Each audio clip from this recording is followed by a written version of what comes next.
Holy shit. It was always coming and you knew it was. For a long, long time, actually, the guys that I've worked with on this we call mythology, I always warned them. That it was gonna go to weird levels. You know, like this is gonna happen, then spaceships, and then like all this crazy astral stuff.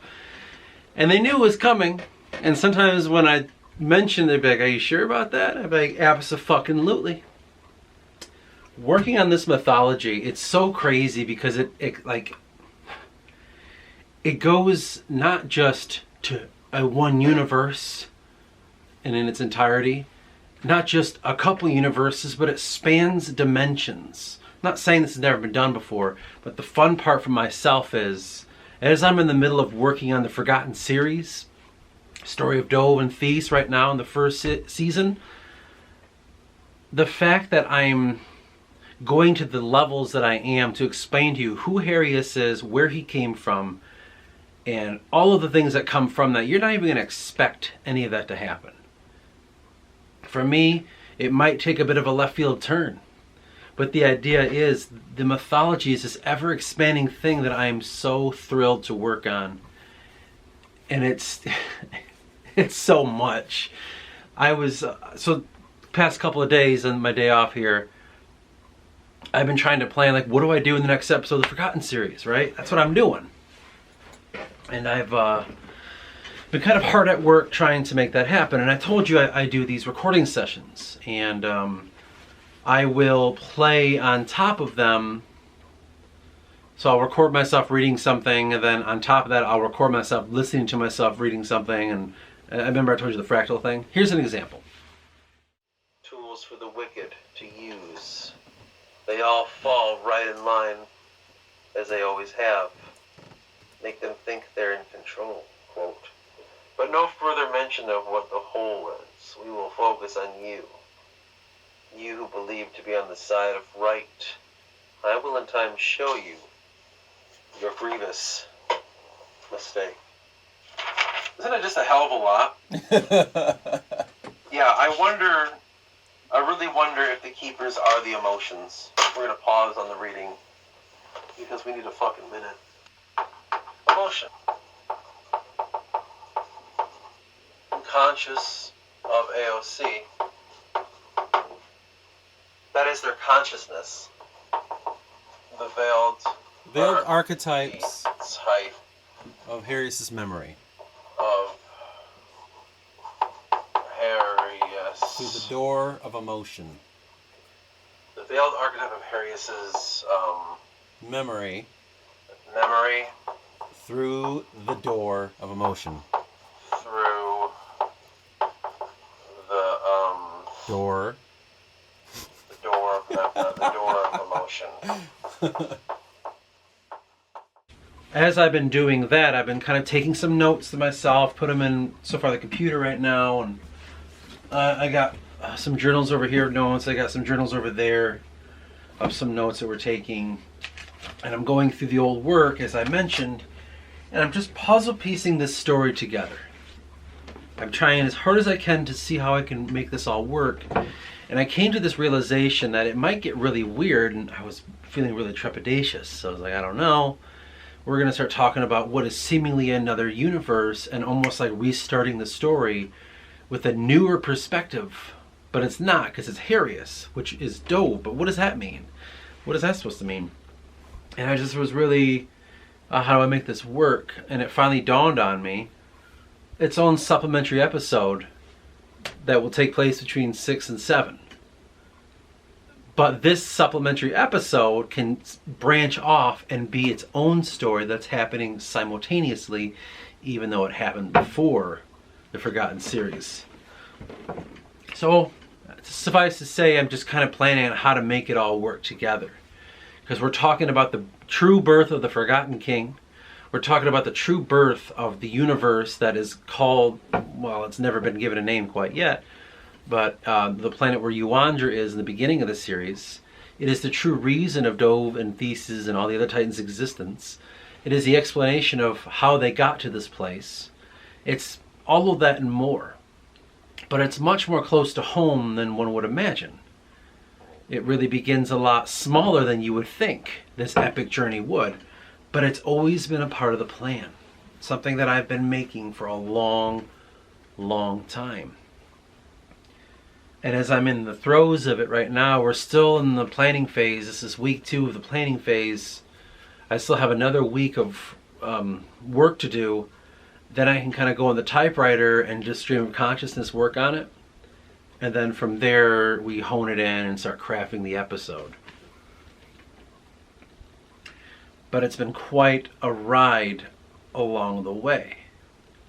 And I really am trying to get this out as quick as possible so you can understand what I'm saying. But I will say it might get a little confusing, which is not surprising with me, right? I always find a way to confuse myself, let alone people fucking listening. But as I thought more and more about it, the more I realized it's incredibly crucial. I can't tell you the story of Yandra and the Titans and the Inakume and the consciousness and subsequently the AOC. I can't tell you that story until I let you know how that all came to be in the first place.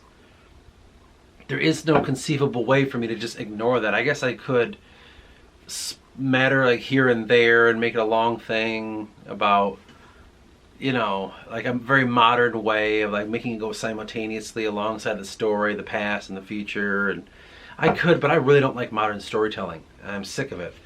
So I'm trying to find, as I've been inspired more and more by older stories, medieval and farther older than that, I'm fucking tired of it. It's not about trying to get you to, you know, trick you into listening to it. Fuck that. I'm going to tell you a story.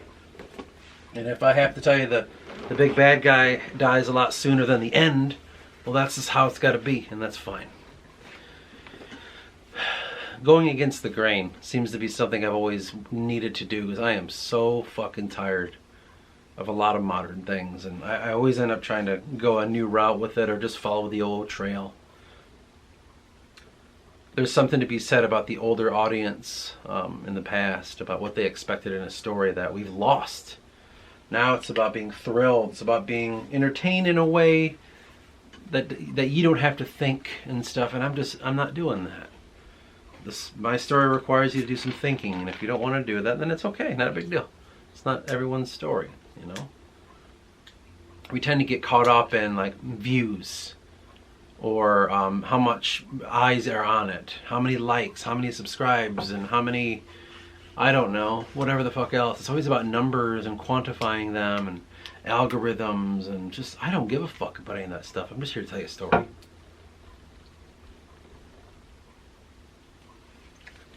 But anyway, this little video here is kind of serving as a reminder of what this is really about, this entire channel.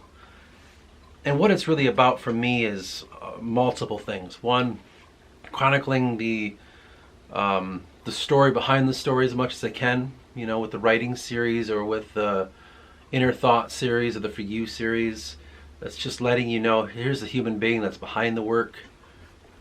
Then there's the Forgotten series and the Forgotten King series, and I think there's another one probably, where I'm showing you the story that is coming from that very slowly through time. But at the same time, it's the act of a creation of a myth. Hence the name of the fucking channel is called Just a Myth. And that's the whole point of it, you know? Like, it's a mythology. It's happening in real time. When I heard Joseph Campbell say in an interview about the lack of modern myth, and he said that over 30 plus fucking years ago, I thought, there's my challenge, I'm gonna make one.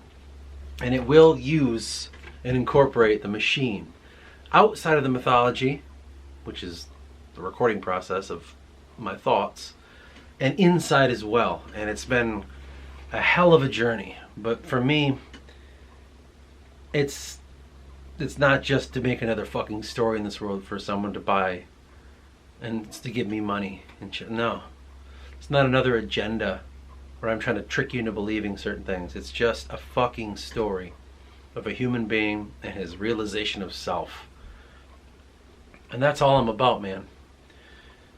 But I'm more than happy to communicate with people, which is kind of interesting. Ever since I've been doing this, I've been having heartfelt communications with with people every once in a while because of this, and that's exactly what I'm here for. I love it, man. When people open up, I'll open right back.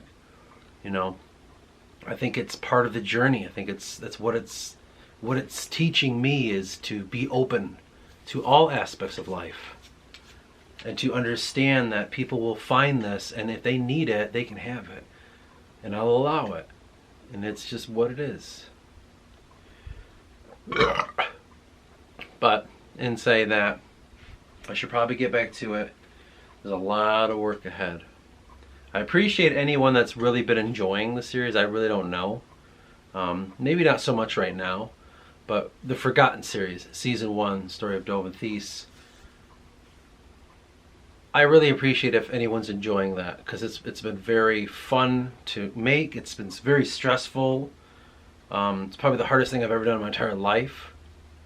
I'm not good at this, but I'm learning. And I just really appreciate anyone that's watched it and got something from it. You know, that's crazy to me. That's absolutely crazy. And I will keep refining it. I will get better at it, and the story will get better and better as time goes on. Trust me. The things that I have planned, it's going to be a very, very good story. It's all about if I can get it out proper. And if I find the right way to get it out, and I finally do it, I think you'll really enjoy the overall arcing story of the Forgotten series. Other than that, I shall go, and I shall see you in the next one.